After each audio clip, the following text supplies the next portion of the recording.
Alors Isabelle, tu es commerciale Oui, et tu commences à faire des slams. oui. Comment tu es arrivée à faire des slams et pourquoi des slams et pas le chant par exemple? Alors les slams, c'est arrivé, j'ai réfléchi, c'est arrivé vers 2018. J'ai toujours, petite, écrit des poèmes. Et puis en 2018, j'ai par hasard entendu une musique d'un beatmaker, comme on dit, hein, plutôt hip-hop. J'ai tellement aimé cette musique, je l'ai écoutée, écoutée, écoutée. Et en fait, il m'est venu un texte. C'était Je suis ton alchimiste. Mais j'étais pas du tout dans ce mouvement d'écrire quelque chose. C'est venu comme ça. Et j'ai trouvé le texte magnifique. Et puis, c'est comme si j'avais ouvert une porte, parce qu'après, il me venait tout le temps comme ça des moments où j'écrivais et j'avais besoin au début d'écrire sur une type de musique. Et je me suis rendu compte que j'en parlais tout le temps aux gens et que chaque occasion que j'avais, j'écrivais sur le moment. C'est-à-dire que, par exemple, j'ai fait une semaine de retraite avec un astrologue et puis on a parlé des vies passées, du karma. Et ben quand je suis revenue, j'ai fait vie passée. Et à chaque fois, comme si ça témoigne de mon quotidien, en fait. Comme si je ne peux pas Oui, m'ex- j'allais justement te demander. comme si je ne peux pas m'exprimer autrement qu'en slamant. Alors le slam, c'est un exercice, c'est 3 minutes, pas plus. Normalement, c'est a cappella, sans musique. Euh, c'est une improvisation, c'est ce qu'on a envie de faire vivre aux gens. Mais moi, j'avais besoin de la musique au départ pour écrire les textes. Et puis ensuite, je trouvais plus de texte. Je trouvais plus de musique. C'était ma prochaine question Ah justement. oui, Ton inspiration, elle oui, arrive comment? voilà. Est-ce que Je tu trouvais- es devant une page blanche ou est-ce que tu attends que l'inspiration vienne ou est-ce que c'est ton quotidien, enfin tu as un peu répondu tout à l'heure, qui En fait, t'inspire, ta vie? Est-ce que oui, ta vie? ce compositeur de musique, j'ai écumé tout son répertoire qui était disponible de manière gratuite. Et au bout d'un moment, j'avais plus rien à dire sur ces mélodies-là. Et j'ai commencé de chercher d'autres sources de mélodies. Donc, j'en ai trouvé sur des... En fait, c'est des plateformes hein, qui proposent des mélodies à écouter et à acheter. Et donc là, j'ai retrouvé des mélodies qui me plaisaient. Et là, j'ai à nouveau composé des slams sur ben, mon quotidien avec ces mélodies. Et puis, pareil, un peu le même système, c'est-à-dire que j'ai un peu écumé toute cette plateforme qui était formidable, mais bien sûr tout ne plaît pas, hein. Il y a certains styles de mélodie qui ne me conviennent pas et qui m'inspiraient pas du tout. Et donc en mai, j'ai pris la décision de chercher quelqu'un qui crée des musiques hip-hop. Et puis, je suis donc tombée, enfin, j'ai fait Google mon ami et je suis arrivée chez un jeune compositeur qui utilise une méthode qui s'appelle la musique assistée par ordinateur, que, que je ne connaissais pas du tout, où en fait, on peut retrouver tous les instruments du monde, dans le monde. Et en fait, au départ, il a commencé de m'apprendre à créer la musique. C'était très intéressant parce que je me suis rendu compte aussi qu'il y avait j'avais déjà les notes dans ma tête. Je savais ce que je voulais, en fait. Et ça a été l'inverse. Du coup, j'avais des textes, je venais avec mon texte, et puis on crée la musique ensemble. Et puis, malgré tout, ben, lui, il a quand même beaucoup d'avance, il est musicien, il a fait des études de musique, il crée tous les jours de la musique. Et c'était quand même assez fastidieux le moment où on arrive à avoir la mélodie créée par moi. Et donc, il m'a proposé de composer la musique sur mon texte. Voilà, donc on en est là maintenant aujourd'hui. Donc on a quand même rendu on est au 10e, on vient d'enregistrer le 10e ensemble. Et puis j'ai eu aussi une pianiste que j'ai interviewée dans mon podcast qui m'a tellement inspirée que j'ai de suite créé. En fait, j'écoute le morceau et de suite il m'est venu le texte. Et il n'y avait rien à changer sur ce texte. C'était juste parfait. Et donc elle m'a cédé les droits de ce morceau pour du coup ma composition qui s'appelle Eden. Quand je t'écoute, Ouais. ça paraît une évidence que tu es une slameuse, mais en fait, pour les gens qui ne te connaissent pas, tu es quand même commerciale Ouais. et tu deviens slameuse, mais quand tu parles comme une pro, c'est-à-dire que tu as trouvé quelqu'un qui écrit tes textes facilement, mais est-ce que ça a toujours été une évidence? Est-ce que ça a toujours été quelque chose de simple ou tu as traversé certaines peurs? Parce que on en parlera après, mais j'imagine que tu vas aller sur scène, hein. Ouais. Alors, des peurs, non, mais simplement, moi, je me voyais pas comme slameuse. Et c'est l'extérieur, notamment deux coachs, enfin une personne qui m'a accompagnée, une chamane qui m'avait accompagnée finalement dans la recherche de l'éclat de mon âme, j'ai envie de dire, où on a vraiment fait un travail en profondeur, un travail chamanique. Elle faisait un voyage et après elle me retranscrivait ce qu'elle avait reçu qui m'a nourrie et qui m'a aussi comme validée en fait dans dans cet état de slameuse. Et puis une autre coach euh, qui m'a aussi dit à chaque fois parce que je suis coach à côté, qui à chaque fois que je voulais lancer un programme de coaching me disait, mais j'ai l'impression que ton art est plus nourrissant pour toi que le coaching. Et je refusais, finalement je rechignais parce que j'ai quand même fait 4 ans, enfin plus 20 ans.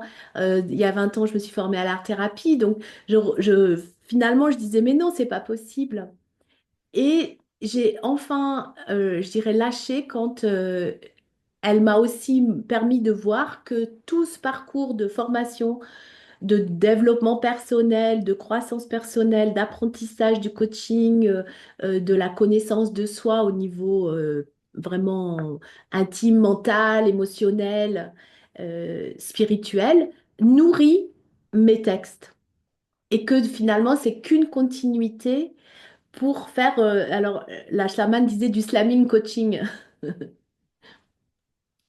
Et on peut penser que plus tu te dévoilais à l'intérieur de toi, plus c'était une évidence d'être slameuse. Alors, Oui, oui, tu t'es trouvée en fait dans le slam. oui, oui.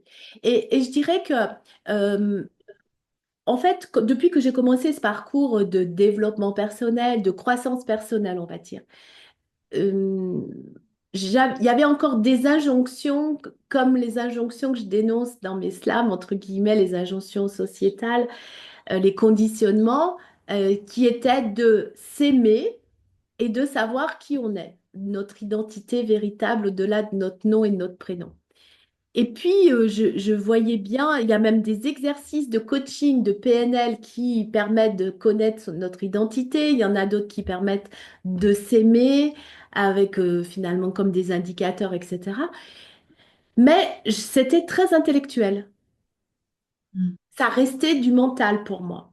Alors, je le faisais faire à mes coachés, mais moi, pour moi, c'était un peu comme extérieur. Et puis finalement, je viens de me rendre compte il y a peu que le slam m'a permis de vivre cet amour de moi et cette connaissance de moi, comme si c'est l'expression finalement de comment je fais pour m'aimer et comment je fais pour savoir qui je suis. D'ailleurs, dans Tu un des slams, rayonnes quand tu dis tout par- ça en fait, hein. pardon? Tu rayonnes, hein. Quand tu parles, on sent que ça vient d'une profondeur. On sent que c'est ton âme en fait qui parle. Oui, Et justement, en parlant d'âme, euh, il me semble que dans un de tes slams, tu as intégré le langage de lumière. oui.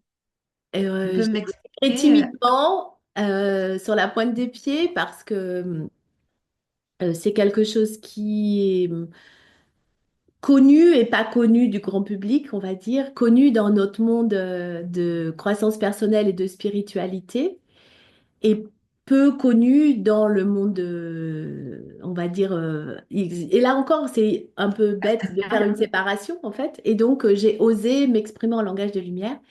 Et le projet qui s'en vient, c'est aussi de faire peut-être un slam qui sera beaucoup plus à base de ce langage de lumière, parce que j'ai rencontré une personne qui, lui, s'exprime de manière mélodique, qui crée enfin, qui répète, qui refait l'instrument du didgeridoo ou du tambour avec sa voix et qui chante en langage de lumière. Et donc, il va me composer une mélodie sur laquelle je vais aussi slammer et faire ce langage de lumière. Mais pour ceux qui ne connaissent pas, justement, pour tous ceux qui sont très cartésiens, c'est quoi le langage de lumière? Ça vient d'où? Ce langage-là qui sort comme ça, c'est naturel en fait, hein. C'est Ou naturel? tu le provoques, hein. Non, c'est naturel. C'est quand en fait, je me laisse traverser par cette énergie, par une énergie que je connais pas. Euh, Finalement, on dit le langage de l'âme parce que l'âme fait des voyages dans la matière, dans nos corps, de vie en vie, et elle aurait gardé quelque chose d'originel, qui serait des peuples ancestraux, qui serait une mémoire peut-être de milliers d'années, avant que notre langage connu, comme on le connaît aujourd'hui, existe. Certains disent même peut-être que ça vient d'autres planètes que la Terre, puisqu'on serait poussière d'étoiles. Et qu'en fait, on n'a pas besoin de comprendre, c'est compréhensible par chacun d'entre nous, même si c'est pas répétable. Il n'y a pas, il y a pas un vocabulaire, C'est il une n'y a pas, qu'on connaît. il y a pas un alphabet. Par exemple, la personne qui va me faire la mélodie, quand il chante en langage de lumière, moi, je le comprends. Je ne sais pas vraiment ce qu'il dit.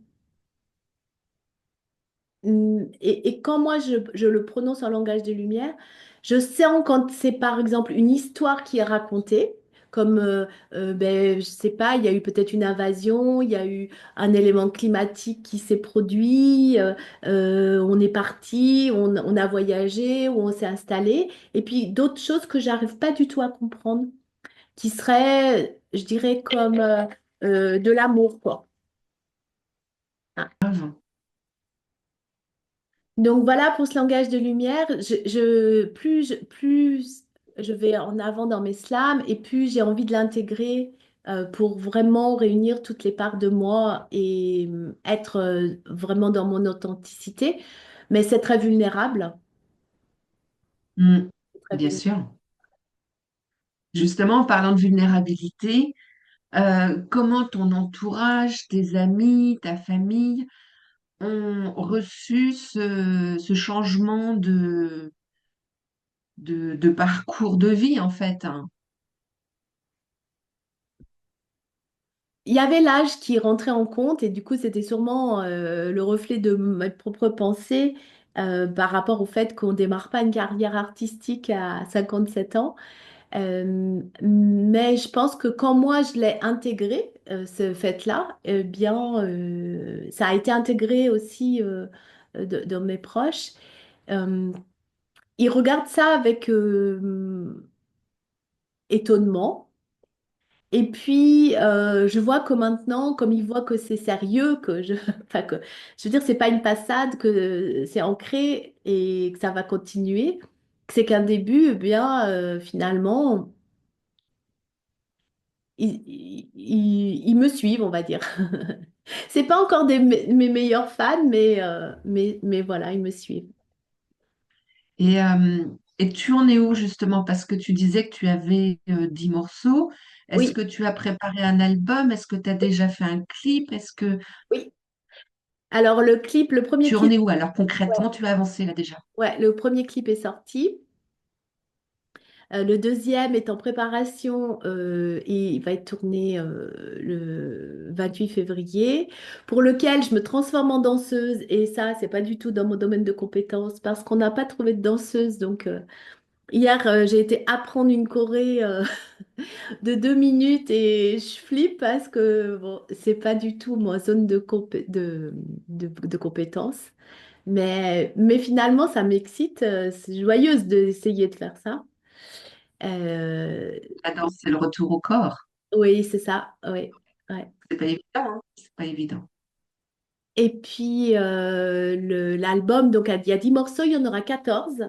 Il y aura 14 morceaux, il s'appelle Aloha, ça veut dire amour en hawaïen. Pourquoi de l'hawaïen? Parce que ce mot aloha, je le trouve beau et je le trouve porteur d'exotisme, de couleurs, de saveurs, d'odeurs. Et aloha, c'est le chakra du cœur. En hawaïen, ils inversent le sens des chakras, donc des roues énergétiques. Et c'est vraiment revenir dans le cœur. Parce que quand j'ai regardé tous les morceaux qui sont venus, parlent tous d'amour. Euh, sur un angle différent. L'amour pour son enfant, l'amour pour son conjoint, l'amour pour les émotions et l'humain qu'on est, l'amour d'un animal, l'amour de l'âme qui fait des voyages, l'amour de soi dans nos conditionnements.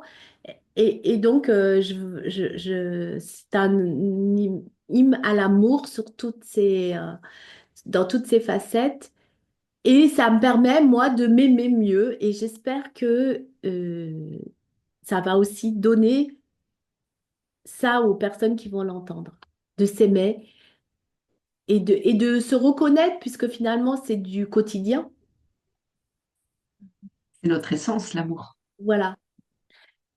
Et ce qu'il y a, c'est que c'est du quotidien dans ce slam, parce que parfois, c'est des histoires, entre guillemets, quotidiennes. Et ton autre scène, alors, c'est Donc, il y aura une première scène en mars dans mon village et la deuxième scène, c'est avec une collègue, une consoeur. D'ailleurs, c'est grâce à elle qu'il est sorti ce slam prétentieuse. On était ensemble dans un Zoom et elle disait, je me sens prétentieuse et je sais pas pourquoi, là, tu vois, c'est comme ça que ça se passe. Là, j'avais tous le prétentieuse, mon prétendant, enfin, il y avait tous les mots qui m'arrivaient. Et, parce que je me disais, mais oui, quand on postule à un poste salarié, on nous demande nos prétentions, donc je voyais ça. Donc j'ai écrit ce slam et je l'ai entendu une fois dire qu'elle voulait aussi faire un spectacle. Alors je lui ai proposé qu'on fasse quelque chose en commun. Et donc ça va être le début du spectacle. Et elle fait du stand-up spirituel. Euh, alors venez, j'ai envie de vous dire pour savoir ce que c'est. Où on ça va se passera. C'est à Lyon, le 4 juin. On va donc faire des morceaux de vie, comme des tableaux en fait, et un slam. Et elle va comme se laisser traverser aussi par ce qui lui vient et me répondre peut-être à ces moments de vie, le slam et les interrogations que l'on a parfois par rapport à la vie. Et alors, c'était pas la scène dont je te parlais, mais c'est pas grave. Ton nom de scène, Ah, mon c'est nom de quoi? scène, c'est Aladia, avec deux Qui A. veut dire? Qui veut dire... alors, c'est venu comme ça, et c'est le nom de mon âme, c'est le prénom de mon âme, Aladia. Et quand j'ai fait le logo, tout ça, et quand je me suis dit, mais peut-être ça veut dire quelque chose. Donc j'ai cherché, et j'étais surprise, parce que c'est le nom, le prénom d'un ange, qui veut Mhm. dire, Oh. oui, qui lui porte le réconfort aux humains. Et donc finalement, je me suis dit, ben, c'est parfait. Parce que c'est un peu... ce réconfort que j'ai trouvé moi-même dans l'islam et c'est le réconfort que j'ai envie de d'apporter à ceux qui vont les entendre. Et il y a un concours national, il me semble, de slam. Oui. Alors Tu y ça, participes?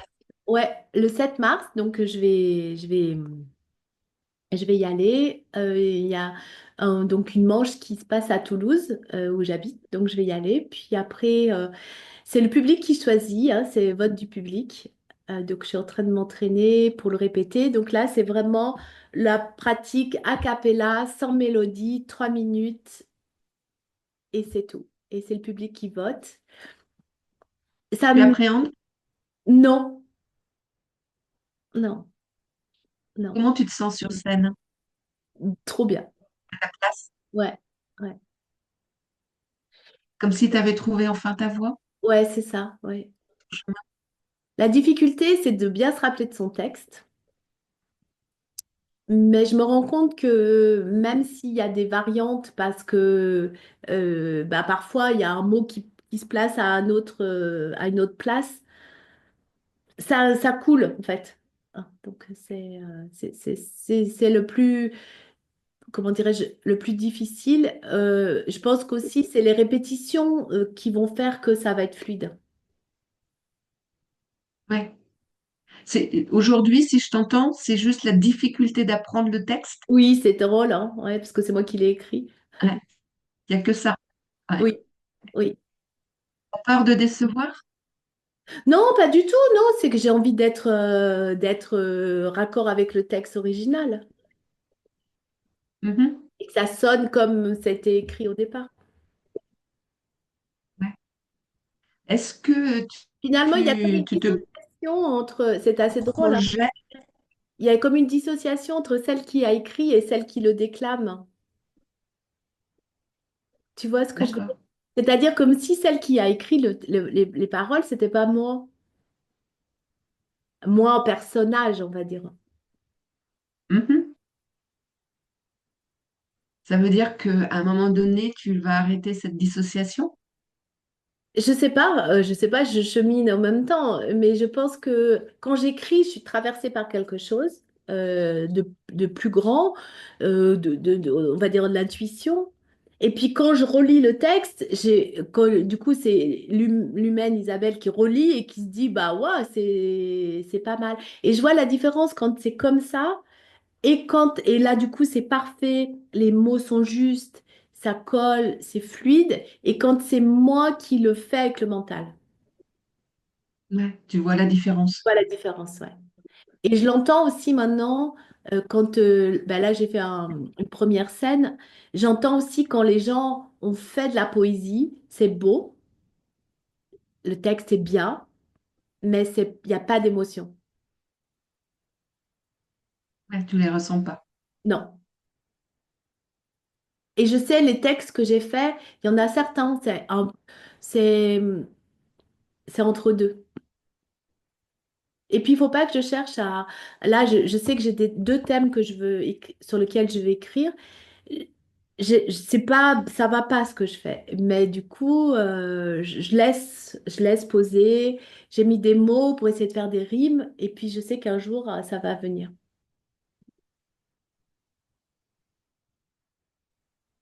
Parce que des fois, j'ai besoin de la musique. Parce que du coup, je suis repartie dans l'autre sens. C'est-à-dire que maintenant, j'écris et il me fait la musique. Et du coup, de temps en temps, j'ai besoin qu'il me fasse la musique pour que le texte arrive. On se disait aussi lundi qu'on s'est bien trouvés tous les deux. Ça marche bien, notre duo.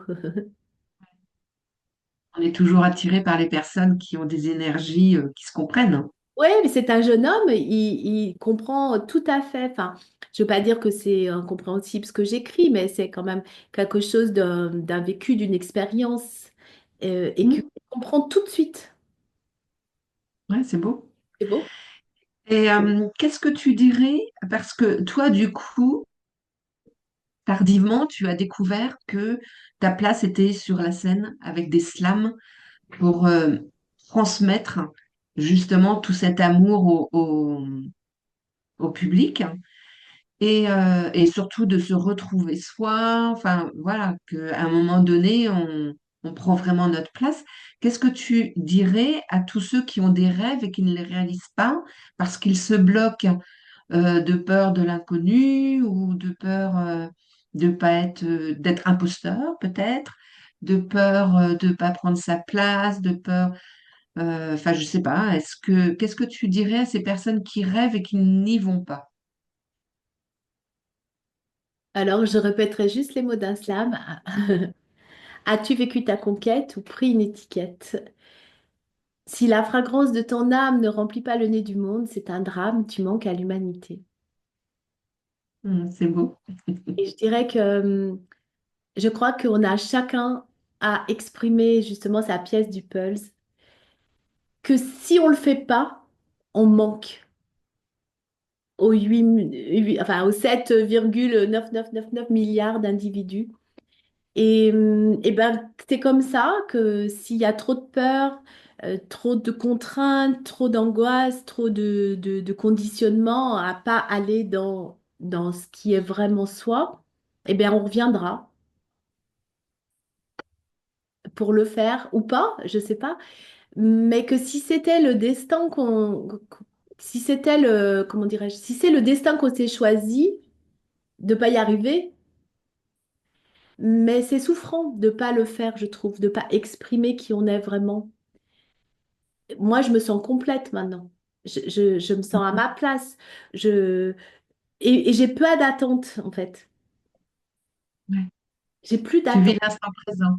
Oui, je vis le chemin au moment où je l'écris. Alors qu'avant, je voyais bien que j'avais des attentes, même depuis toute jeune, hein, quand j'aurai mon diplôme, quand j'aurai ce travail, quand rencontré mon amoureux, quand j'aurai des enfants, quand j'aurai une maison, quand je partirai en vacances. Il y avait toujours un quand qui allait m'apporter le bonheur, comme un peu une recherche une Une quête quête de sens. sans fin, voilà, c'est ça, une quête de sens.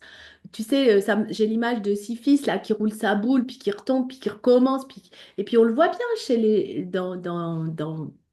dans notre entourage.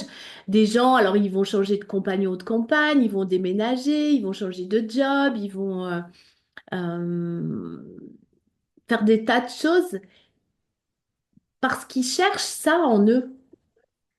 Et que chacun, alors ça peut être dans tout un tas d'expressions de soi, hein.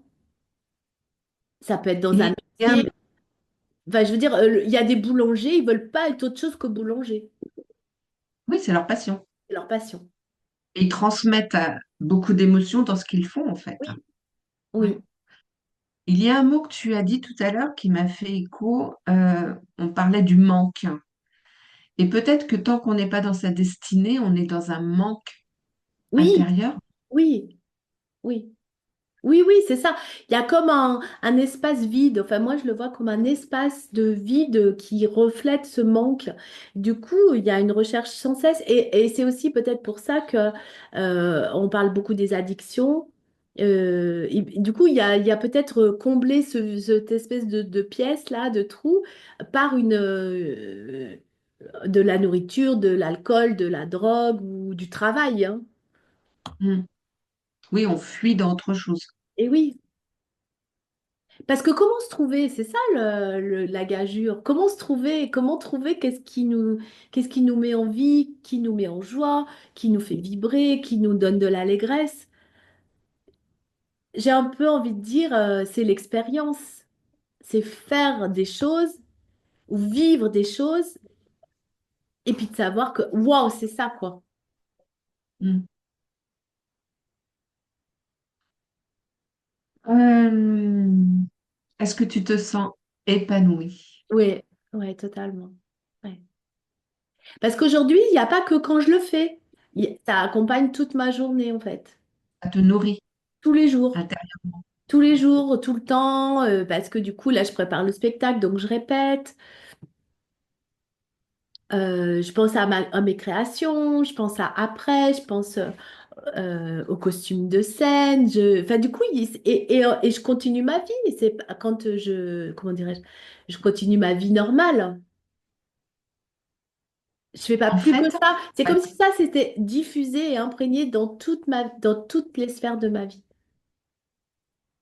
En fait, le plus difficile dans ce que tu racontes, c'est de se trouver, Oui, parce que dès qu'on s'est trouvé, après, il n'y a plus de peur. oui, c'est ça. Ouais. Et la vie est tellement bien faite que comme on s'est trouvé et on nous déroule tout sur un, comment dirais-je, tout sur un tapis, en fait. Ouais. Comme le petit poussé qui voit tous ses cailloux et puis qui va, ah ça, j'ai ça, j'ai ça. Bon, il faut être un peu observateur, mais finalement, tout est possible. C'est vraiment quand on a fait le retour à soi, oui, qu'on est reconnecté à soi, le chemin se déroule, Oui. le tapis rouge arrive, en fait. Et puis on n'a pas on veut pas convaincre en fait. C'est-à-dire qu'on n'a pas envie de dire viens à mon spectacle, il faut absolument que tu m'écoutes, ça va te plaire. Viens si tu as le désir de découvrir ça. Et si ça te plaît, serais super contente. Si ça te plaît pas, ben ça m'atteint pas. Donc, tu nous donnes rendez-vous quand, là? Alors le 28 mars et le 4 juin, Le 28 mars, c'est où? dans mon village à Seille, à côté de Toulouse. D'accord. Ce sera Et deux pour trouver ambiances une différentes puisque place, je serai toute seule. Et le 4 juin, je serai accompagnée avec ma consoeur Marie-Pierre. et pour trouver les places, comment on Ah fait? ben, je mettrai de toute façon, là, il y aura les liens des 2 billets de vente. Donc, on peut te suivre sur quel réseau pour te trouver? Plutôt Instagram, Au nom de Aladia? à la Dia, oui. C'est ça. Ouais, ouais. Et puis tout à l'heure, tu m'avais posé la question pourquoi pas chanteuse? Alors d'abord parce que je sais pas chanter. Et pourtant, j'ai souvent chanté à tue-tête. Quand j'ai commencé de travailler l'été pendant mes études, je travaillais chez un médecin et dans son cabinet, il y avait la comédie Starmania qui passait en boucle. Mhm. Et Luc Plamondon qui chantait J'aurais voulu être un artiste. Et en fait, je chantais ça bon, à la fin, c'était un peu lourd parce que c'était répétitif, mais en fait, ça me faisait vibrer ce truc. J'aurais voulu être un artiste, mais qu'est-ce que tu veux, mon vieux, on fait pas ce qu'on veut. Et ça parle d'un homme d'affaires qui est seul, hein, en fait, qui voyage, mais qui est très seul et qui, lui, aurait voulu monter sur scène. Et aujourd'hui, me suis beaucoup identifiée après Ensemble. à cette chanson. Oui, parce que tu voyages beaucoup en tant que commercial, toi. Voilà, c'est ça. Et pourquoi pas le chant? Bah, parce que donc je sais pas chanter. J'ai essayé de chanter sur les mélodies, mais ça redonne pas grand-chose parce que voilà, c'est complexe d'inventer un chant sur une mélodie. Il y a ça, et maintenant je me rends compte que c'est parfait. Parce que tu vois, j'ai écouté là des gens qui ont fait les victoires de la musique, et je trouve que du coup ils sont dans la technique du chant. C'est beau, ils ont une magnifique voix, mais ça enlève le texte. Ouais. Et que toi, tu mets l'accent sur le texte. Et moi, je mets l'accent sur le texte, ouais, tout à fait. Et que du coup, le texte, quand tu écoutes certains chanteurs, on va reconnaître que il y en a des magnifiques, des puissants, des profonds, des qui font vibrer. Puis c'est la même chose, il y a des textes de chansons, pour moi, qui ne portent pas message. Mais ça, c'est, comment dirais-je, c'est moi. Et heureusement qu'il y a de la variété. C'est ça la variété hein, dans le monde. Hein. Hmm. Toi, oui, tu as trouvé ton fil rouge, en fait, hein. Oui, voilà, c'est Tu ça. sais que tu mets l'accent sur le texte Oui, et tu as envie de transmettre quelque chose par ton texte. oui. Il y a quand même la mélodie qui est là pour soutenir le texte, parce que je vois que la mélodie, elle colle pile poil avec le texte. C'est comme si elle venait donner une sorte de projecteur sur les mots. D'accord. Elle, Elle vient bercer. oui, et donc ça fait un peu voilà, ce ronron derrière qui va faire qu'on va suivre le cheminement du texte. Pour moi, hein, voilà. Hmm. Mais comme voilà, je vais pas, mon élan est pas que tout le monde dise mais c'est formidable. Mais quand même, j'ai des bons retours et donc du coup, c'est aussi ça qui permet aussi d'être validé. Il faut quand même être. Euh, si personne n'écoute, enfin, si les gens qui écoutent disent ben non, non, c'est En sûr fait, que c'est pas de la reconnaissance que tu attends, c'est juste de pouvoir voir dans le regard des gens ce que tu transmets, si ça, oui, oui, s'ils le ressentent, en fait. C'est oui, ça ce que tu attends. ouais, c'est ça, c'est ça. Oui, De transmettre c'est cet amour. Ouais. qu'il y ait quelque chose qui se passe en eux, un état d'être qui fait waouh. Ouais. Une émotion, une sensation, une réflexion aussi. J'ai eu des gens qui m'ont dit, ah, effectivement, ça me fait réfléchir, Ouais. Ça prendre de la interpelle. hauteur par rapport à ma vie. Hmm. Qu'est-ce que j'ai fait, moi, avec ben, le sujet? Oui, tu avais vraiment envie de transmettre des messages précis par tes textes. Oui, c'est ça. Et donc, finalement, ça revient au coaching, Oui, mais on se lamente. en se lavant. Il y a du coup ce moment de actif-passif, puisque moi je suis active et l'autre est passif. Et c'est vrai que dans le spectacle, il y a vraiment cette notion d'interpeller les gens et de faire participer la personne durant le spectacle. Donc c'est pas un spectacle où il y aura jamais beaucoup de personnes. Ça va être du petit comité où en fait on va interagir sur le sujet. Mhm. C'est vraiment le but. Est-ce, est-ce que tu te sens accompli? Ouais. Et j'ai la sensation que c'est que le début. Euh, alors là, il y a 14 titres, donc c'est quand même déjà gros. Parce que souvent, on sort pas un album d'entrée de jeu. Et, je vois dans le monde artistique, c'est plus ce qu'on appelle un EP. Je me rappelle jamais le nom de ce que ça veut dire EP, de l'acronyme. Donc c'est 7 titres. Et moi, j'en ai 14. Et donc, je pense que ça va me tenir longtemps, ces 14 titres. Il y en a peut-être d'autres qui vont s'écrire, mais que je ne Chaque chose en son ferai temps. pas tout de suite, ouais. Et je parle beaucoup en jeu dans cet album-là. Euh, il y a un certain titre où il n'y a pas de jeu, mais très peu. Et donc, en fait, je pense que le prochain, ça sera un peu différent. J'ai besoin, c'est comme si moi-même, j'évolue au fur et à mesure Mhm. des mots. Mm. Tu racontes ta transformation, en fait, au Oui, fur et à mesure. ouais, exactement, ouais. Ouais. Ok, j'ai pas d'autres questions. Merci Agnès. Merci Isabelle.